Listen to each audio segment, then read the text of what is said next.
പൊറോട്ടം കളി കണ്ടിട്ടുണ്ട്. ഞാൻ തമിഴ്നാട് തിരുച്ചി ഏരിയയിൽ വന്നപ്പോൾ ഇവിടെ ഞാൻ 2 ദിവസം തങ്ങുകയാണ്.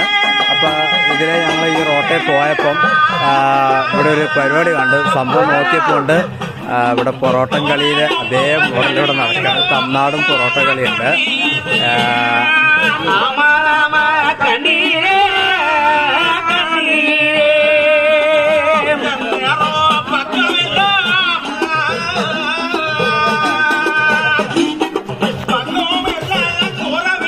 ഇവിടെ വന്നപ്പോൾ പൊറോട്ട കളി എനിക്ക് സെയിം അത് തന്നെയാണ് കേട്ടോ.